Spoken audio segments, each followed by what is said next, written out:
there, my name is Nora Crone. I'm a violist in New York City, co-founder of the TIL Project for String Players, and a musician's focal dystonia recovery advocate. In this video, we're going to get into a vital topic for recovery from any playing-related injury, and that includes dystonia, differentiating the structure of the body from the structure of the instrument. Before we dive into that, I just want to say that if you're totally new here, you should probably check out some of my previous videos where I explain some more about the process that helped me recover from dystonia. I'll leave some links down below, but in short, through learning a system of playing called the TIL approach with a violinist named Sophie Till, I gradually changed my brain through movement and my symptoms slowly disappeared.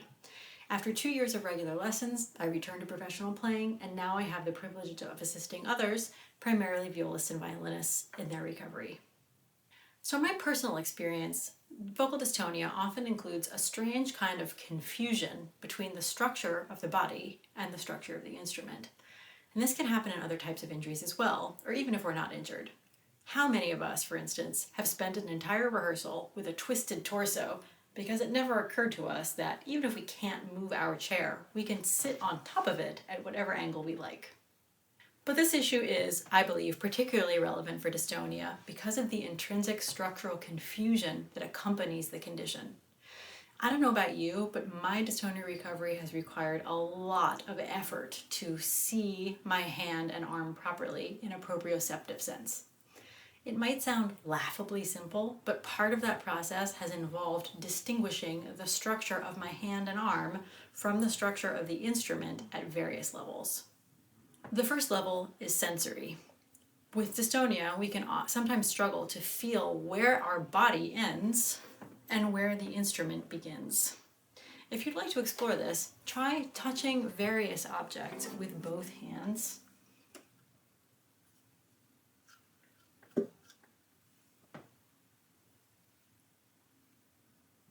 Then perhaps your instrument with the non-affected hand.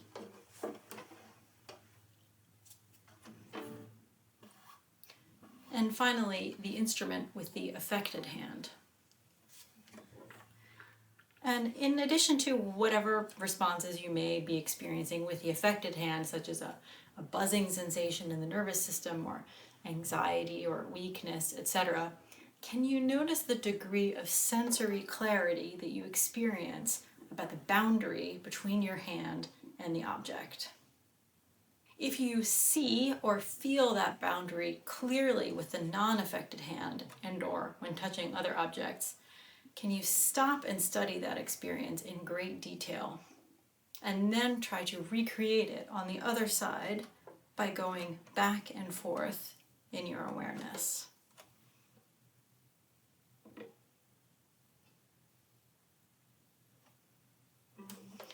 In addition to reasserting the sensory boundaries between the structure of the hand or arm and the instrument, my experience of dystonia recovery also involved becoming aware of the ways that I'd been consciously and unconsciously morphing the structure of the body onto the instrument rather than moving its natural structure on top of and around it. One extremely common example for the left hand is the way we think of intervals. So join me in this thought experiment for a moment. Imagine a ruler, or if you have one handy, just go and grab it. Now, no matter what country you live in, I bet that your rulers have numbers on them. So imagine two different numbers on the ruler. Got your numbers? Okay, now imagine touching one of them, then touch the other one. All right, so if I asked you, what is the distance between those two numbers? You'd say 2 inches or 5 centimeters or whatever, right? And if I ask you, where is that interval between those two numbers located? You'd say, on the ruler. You would not say, in my hand. Now, for those of us who were taught to arrange our fingers in some type of frame, this concept can be very surprising, but it is crucial for regaining structural awareness and control over the hand. There are no intervals in the hand. It has its own inherent structure, which we may need to work hard to recover if we've spent years deforming it.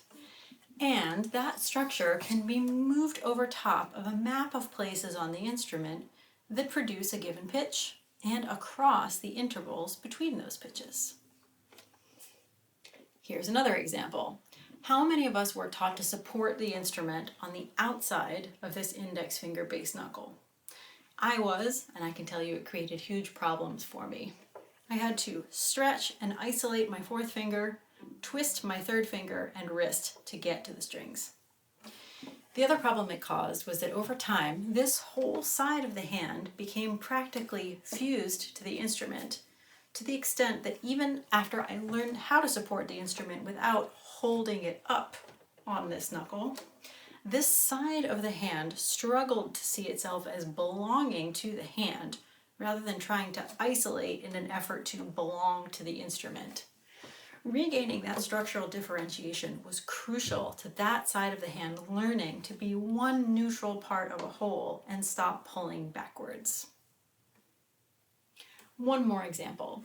If, unlike me, you were taught to use only the head, neck, and shoulder to support the instrument, as opposed to letting the forearm contribute its share via whatever part of the hand is touching the instrument, then this whole area can be rife with structural confusion. Instead of feeling where the shoulder and head are in space and how they can move underneath and on top of the instrument as the arm moves, this area can feel like one big undifferentiated squeeze, almost like we've lost the dimensions of the thing between our head and shoulder. So these are just a few examples of how the structure of the instrument can become confused with the structure of the body. And in my opinion, this has profound implications for dystonia recovery. How are we supposed to move well when we can't properly see what we're moving or the object we're relating to? Of course, you can design your own experiments and exercises to work on this concept, but if you're curious about the next step, I invite you to get in touch. One-on-one lessons are the best way for this information to make its way into your playing in a durable and efficient way. If you like this video, please give it a thumbs up and share it with anyone you think could benefit. If you want to know more about dystonia recovery, you can subscribe to my channel, and if you want to know more about healthy string playing in general, you can subscribe to the Till Project. I'm Nora Crone, and my website is www.noracrone.com. Thanks everyone. See you next time.